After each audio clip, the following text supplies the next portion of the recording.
बच्चों, आज हम लोग जो टॉपिक पढ़ने जा रहे हैं उसका नाम है राज्य। राज्य और उसके तत्व। राजनीति विज्ञान के में राज्य किसे कहते हैं, आज हम लोग इस बारे में बात करेंगे। राज्य के बारे में कई मत हैं कि राज्य किसे कहते हैं। इसमें मुख्यतः हम इसको दो भागों में बांट सकते हैं। एक है प्राचीन विचारक, दूसरा है आधुनिक युगीन विचारकों का मत। प्राचीन विचारकों का जो मत है, उनका कहना है कि राज्य परिवारों और ग्रामों का एक समुदाय है। वे राज्य को परिवार और ग्रामों का एक समुदाय मानते हैं, जबकि जो आधुनिक युगीन विचारक हैं उनका मानना है कि राज्य केवल परिवारों और ग्रामों का ही एक समुदाय नहीं है, बल्कि राज्य के लिए बहुत सारी चीजें आवश्यक होती हैं।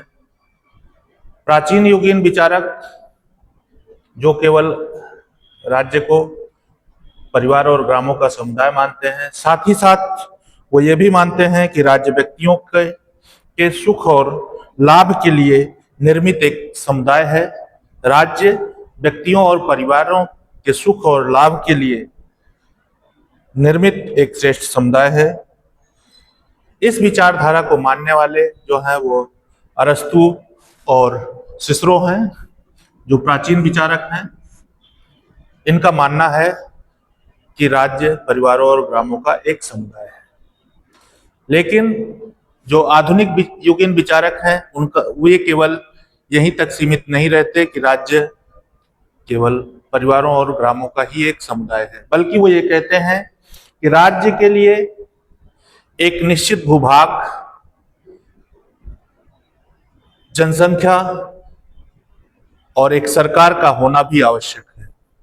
उनका मानना है कि राज्य किसी निश्चित प्रदेश के भीतर कानून के लिए संगठित जनता को राज्य कहते हैं। राज्य किसी निश्चित भूभाग के अंतर्गत कानून के लिए संगठित जनता को हम राज्य कहते हैं।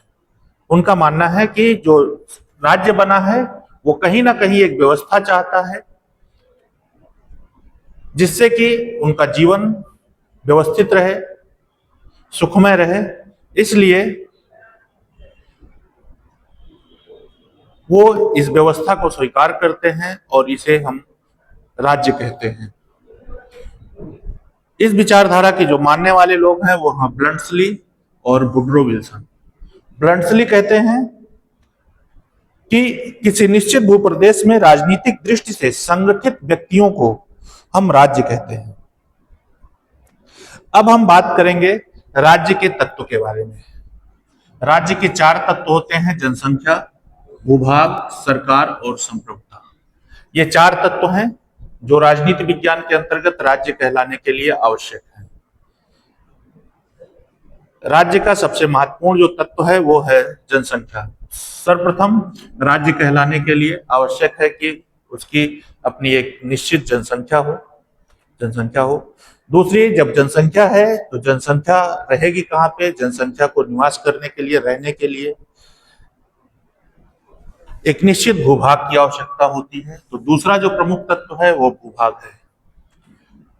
अब जब जनसंख्या है, अपने निश्चित प्रदेश है, निश्चित भूभाग है, निश्चित जमीन है, तो उसको व्यवस्था प्रदान करने के लिए, उसको सुरक्षित रखने के लिए हमें एक सरकार की जरूरत पड़ती है,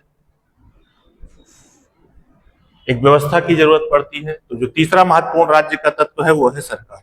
सरकार का काम है अपनी जनसंख्या, अपने भूभाग को व्यवस्थित रखना,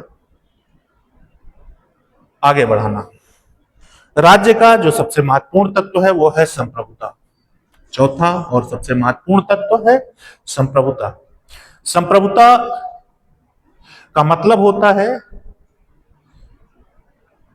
अपने आंतरिक और बाह्य मामलों में निर्णय लेने में सर्वोच्च सुपर।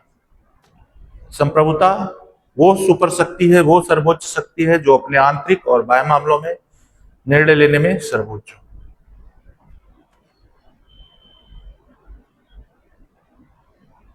ये राज्य का सबसे महत्वपूर्ण तत्व है। अपने आंतरिक और बाह्य मामलों में निर्णय लेने में सर्वोच्च होने का मतलब यह होता है कि कई बार बहुत सारी चीजें ऐसी होती हैं कि हम अपने इंटरनल मामलों में, आंतरिक मामलों में तो हम निर्णय ले सकते हैं, लेकिन बाह्य मामलों में हम निर्णय लेने में सर्वोच्च नहीं रहते हैं। बाह्य मामलों में निर्णय लेने में हमें और भी लोगों की बात सुननी पड़ती है और भी लोगों की इच्छा के अनुसार कार्य करना पड़ता है। राज्य का सबसे महत्वपूर्ण तत्व यह है।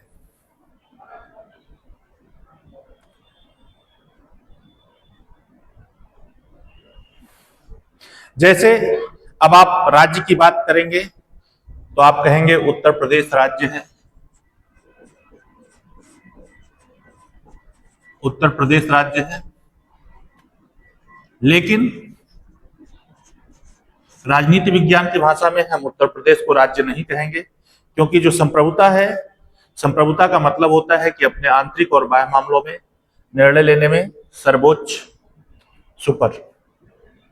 किंतु अगर आप उत्तर प्रदेश को राज्य कहेंगे तो उत्तर प्रदेश में जनसंख्या भी है, उत्तर प्रदेश की भूभाग भी है, सरकार भी है। लेकिन अगर आप संप्रभुता की बात करेंगे तो संप्रभुता का जो लक्षण है वो है अपने आंतरिक और बाह्य मामलों में। तो उत्तर प्रदेश की जो सरकार है वो अपने आंतरिक मामलों में तो निर्णय ले सकती है, लेकिन वो बाह्य मामलों में निर्णय लेने के लिए स्वतंत्र नहीं है। उसके लिए भारत सरकार से उसे अनुमति लेनी पड़ती है। तो इसलिए संप्रभुता उत्तर प्रदेश के पास नहीं है। अब आइए हम भारत की बात करते हैं। तो भारत की भी अपनी जनसंख्या है, अपना भूभाग है, अपनी सरकार है, संप्रभुता भी अपनी है। भारत सरकार अपने आंतरिक मामलों में भी निर्णय ले सकती है, निर्णय लेने के लिए सर्वोच्च है, सुपर है।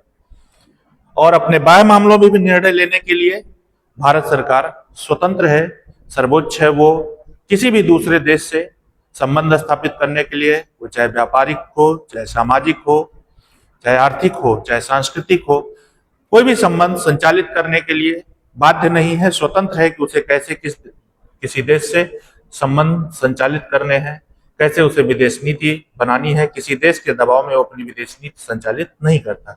इसलिए संप्रभुता भारत के पास है। इसलिए राजनीति विज्ञान की भाषा में हम कहेंगे कि भारत एक राज्य है।